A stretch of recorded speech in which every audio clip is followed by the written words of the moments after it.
Today I'm going to share with you some really cool licks in the style of Ozzy Osbourne's Guitarists, scattered across the period, starting with Randy Rhoads, J.K. Lee, Zakk Wylde, and then finishing with Gus G. In this video I'm tuned to standard tuning, and I'm going to be sharing with you licks from specific songs, but also giving you a little bit of an insight as to how to apply them to your own playing, so you're not just stuck with a bunch of licks. Now go play. Let's kick off with some Randy Rhoads stuff. First up we have some Dorian Fury from Randy Rhoads, and it goes like so. Let me break this down for you a little bit. And what we've got here is I'm working in the Dorian scale, I'm in standard tuning as well.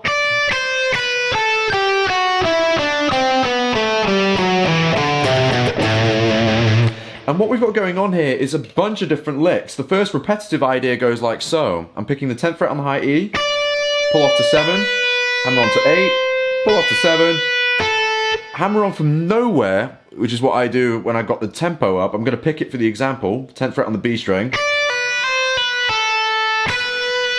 pick the 7th fret on the high E, hammer on to 8 again, back to 7, and back to the B string.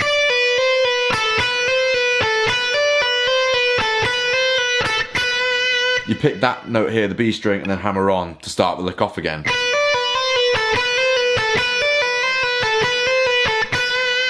Now, sticking with that pattern there, I took that from a live version of Mr. Crowley, but I've put it into the Dorian scale to give it more of a Suicide Solution vibe. And what you would do is you'd move down the Dorian scale following that pattern. Down to the B string. Down to the G string. Down to the D string, and so on.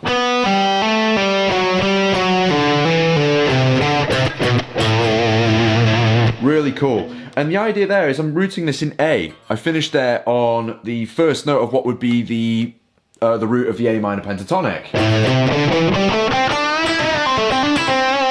The scale that we all know and love. So if you ever needed to move this around, supposing the key changed, I should say, to C sharp minor or something, the lick is the same distance away, so you can take it with you. So you've got...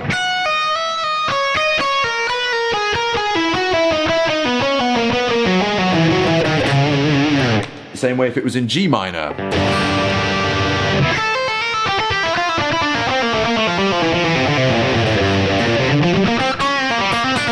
Very close to the pentatonic there again, as you can see. It's the same distance away. Another added bonus of this lick is you can move it up the fretboard too. So to go back to A Dorian, you can take it up each position.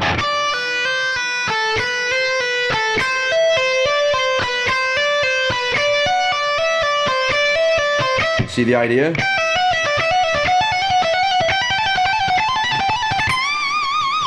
Give that a try. Next up we have a lick from Revelation Mother Earth. This is the lick from the song, watch closely.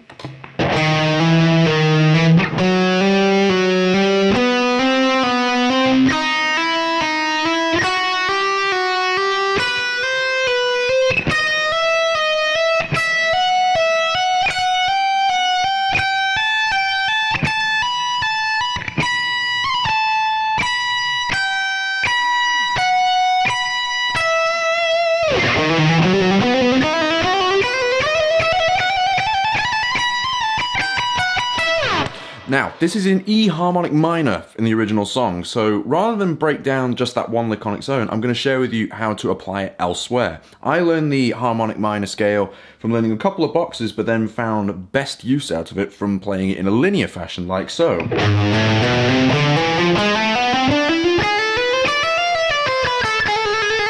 That kind of idea. So what you can do is you can base your harmonic minor scale, in this case in the key of A. There is your root, 5th fret, and as I said before in the previous lick, it's linked to the harmonic minor scale and the pentatonic. So if you ever need to locate it, remember where the root of the pentatonic is. But if you take each note, or each part of the scale where you have a note a semitone away,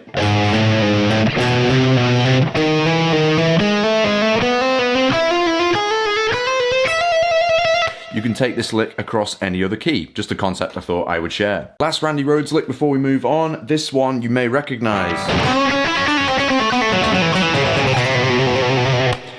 It is the chorus lick from Crazy Train. However, This one really changed my playing once again because it's dressing up the pentatonic in different ways and it's very easy to manipulate. Crazy Train is based in F sharp. There's the F sharp minor pentatonic there. And what he's adding in, just so you can hear it slowly,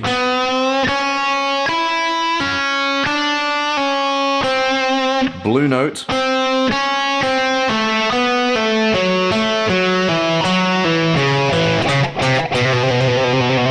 then you've got the flat 5 again being used there on the end in that little pull-off part. But what you can do is, because it's pentatonic, you can also translate it into other pentatonic positions. Let's put it in B, for example.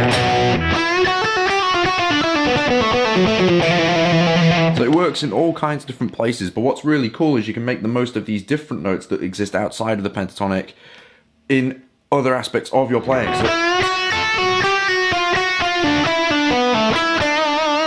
that's a segment of the same lick there, but we stop on a different note.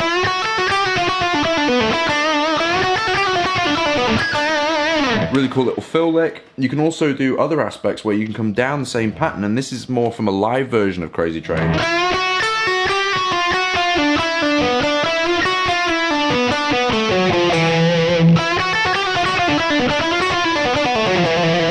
So it's really good to embellish different ideas and move around in. Now time for a little bit of Zakk Wylde action. One of my favourites from Zakk Wylde now, from Center of Eternity.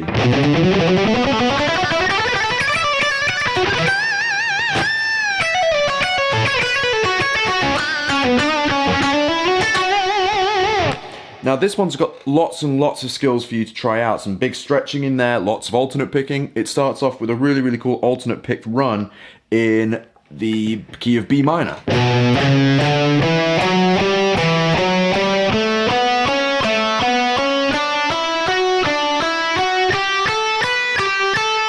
Once you get to the high E, you're going to do this little passage here.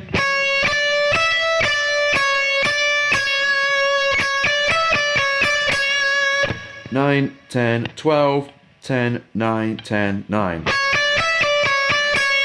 Then we're going to reach up to 14 on the high E, pick that, pull off to 10, basically play a B minor triad here. Goes to 12 on the B and then 11 on the G. Go back up the triad. You can sweep it in whichever way you like, I'm not too fussed. Then we're going to go mad. We're going to go to the 15th fret on the high E, bend it up a whole tone, but give it as much vibrato as you can. Just go insane. Then what we've got is we're going to bend it up again, let it down. Now we're going to start this really cool passage here. It's going to go 12 on the high E, hammer onto 14, slide down to 10, play 14 on the B, and flatten that finger and play 14 on the high E. Pull off to 9 there, another big stretch. Add 10 on the B and then go back to 9 on the high E. Then we're going to play this little passage here. Sorry, excuse me. 7 on the high E, hammer onto 9, then pull off back down to 5 there. And you've got 7 on the B there. Then you go through that F sharp minor triad. Then we've got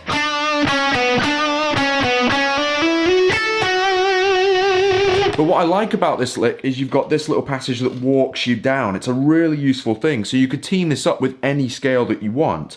I really like to do it in this sort of context here.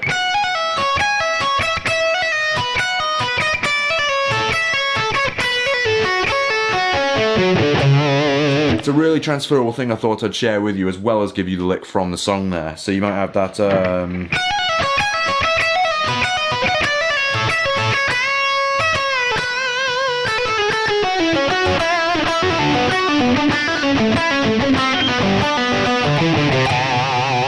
just to give you a bit of a theme in your solo. We have this really cool lick from the live version of Rock and Roll Rebel. What you're doing is, with the G string, you're playing the 4th fret, bending it up a whole tone, and then what you're doing is letting it down, and then pulling off to 2, and then pulling off to open.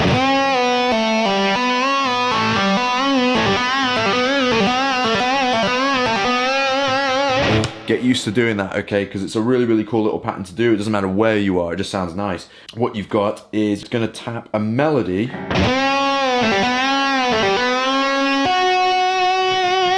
Can't see that there. I'm tapping the 9th fret there on the G. Then if I turn this way a little bit, you'll see better. 12, 9, 7, 9. And let that down. Fast, it sounds like this.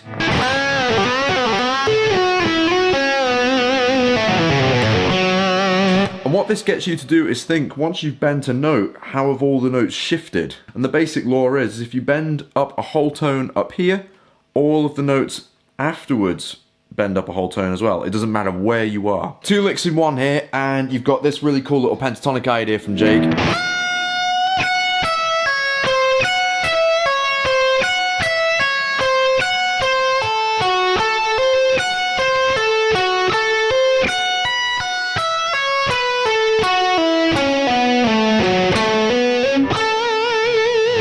Quickly.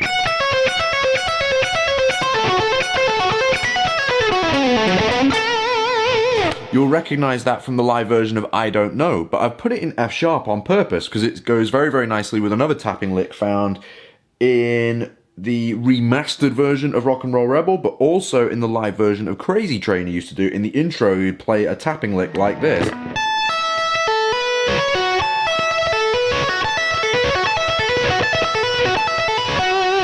And what you're doing here is you're tapping 17 on the high E, pulling off to 12.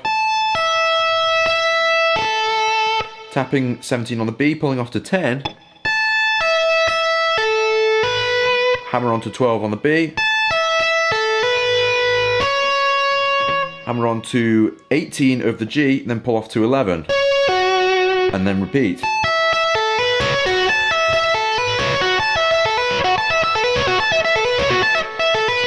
And you're ending on the root note of the lick there, so if you need to move that around, be attentive as to where your root note is. Now for some Zakk Wylde stuff, the pentatonic king. Obviously, Zakk's known for doing loads of other cool things like that kind of idea, but instead I'm going to share with you a couple of different licks that aren't overly celebrated. There's some hybrid picking licks from the track Devil's Daughter, and these are just sort of sampled from. They aren't absolutely exact, I confess, but I really, really love these. You've got... And what we've got here is I'm doing 14, squeezing it slightly out of tune on purpose again. 16, 14, 16 on the D. Then once we've done that, we're going to go to the G string, 14th fret, hammer on to 16, then hammer on to 17. We're including the flat 5 in there. Then with the middle finger on this end, we're going to pick the 14th fret of the high E. Go to the blue note, then back to the high E. So effectively we're string skipping. Then come back down the G string there, and there we're picking the blue note, then pulling off the other two.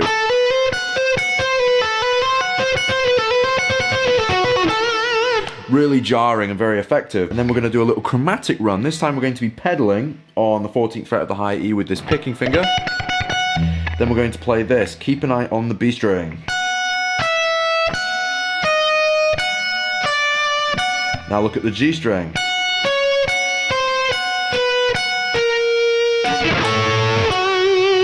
So we're basically playing in between each note, the 14th fret. We're going 17 on B, 16, 15, over to the G string. We're then going to play 18, you guessed it, 17, 16, 15, and then end on again.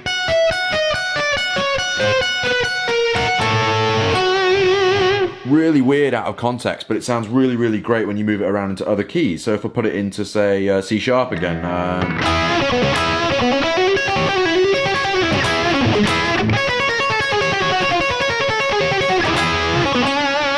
Sounds very, very effective, and I thought you guys might get a kick out of that. You guys can easily find a home for this one. It goes like this.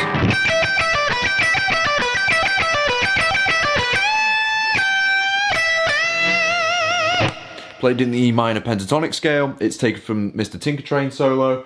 A similar lick is used in the No More Tears solo, where you move up to different pentatonic positions. But what we're doing, all alternate picking. 15-12, 15-12 on the high E, and then same on the B, but only once. Then repeat.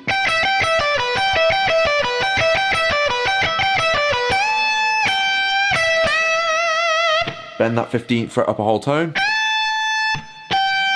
Let it down. Then what we're going to do is squeeze it up slightly out of tune on purpose to give it a bit of a bluesy feel. 12 on the high E. Then we bend up 15 on the B to finish.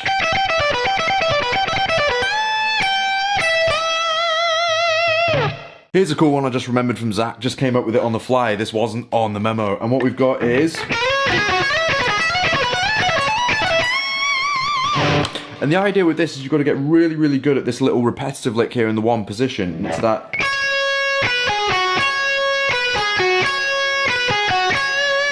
where you rest on the top of a pentatonic scale there. You rest. And then alternate pick the rest. And the idea is that the faster the transition, the more blazing the lick sounds. It doesn't matter how long you rest on there.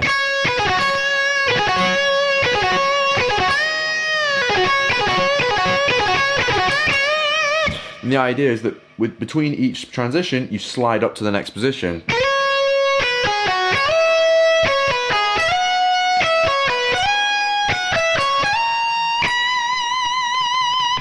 That was a mistake. That was where we were meant to end up. Then I'm bending up 19 on the high E to finish.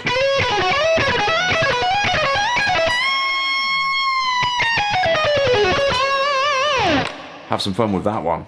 And now for some Gus G stuff. This was tricky since Gus's style is very much more of a modern rendition of everybody who's come before him in Ozzy.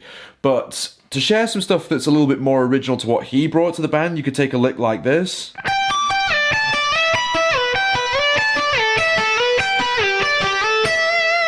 Like the intro to the Let Me Hear You Scream solo, and all you're doing there is taking pentatonic boxes and joining them together using the B string there.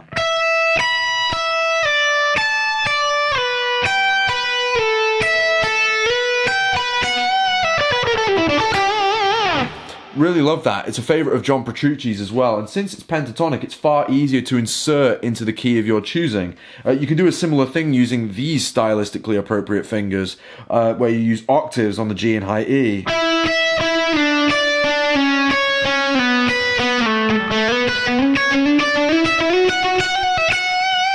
Love that kind of idea. Gus G was also a wizard at really fast fills, especially live, where you've got this... Or maybe there's a great one where in I Don't Know with a wah pedal where you've got that. Thought it was a really, really cool idea.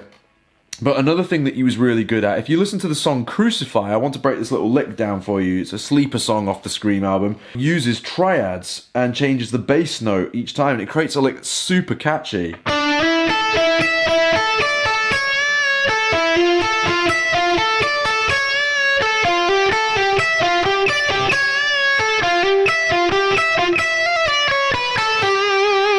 All you're doing there, if you watch closely, you're just changing up an A major triad from an E to an F to a G in the bass.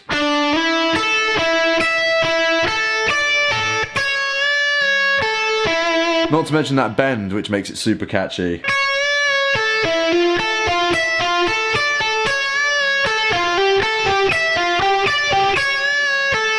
That last one there is really cool, where you're string skipping. Sorry.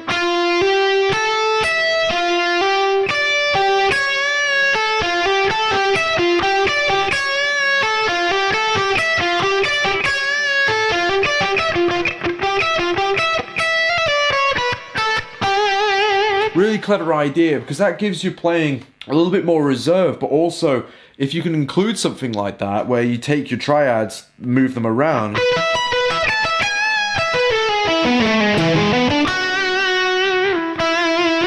It's a really, really clever idea, and I think it adds a little bit more class to your playing, as well as give you a little bit of a break from all the shredding around. Thank you very much for watching this video, you guys. I hope you've liked what you've seen. Please make sure you hit the like button and subscribe if you feel you've learned a lick that you can inject into your own playing. There's plenty of other lessons on the channel. I look forward to see you again in the next one. Bye bye.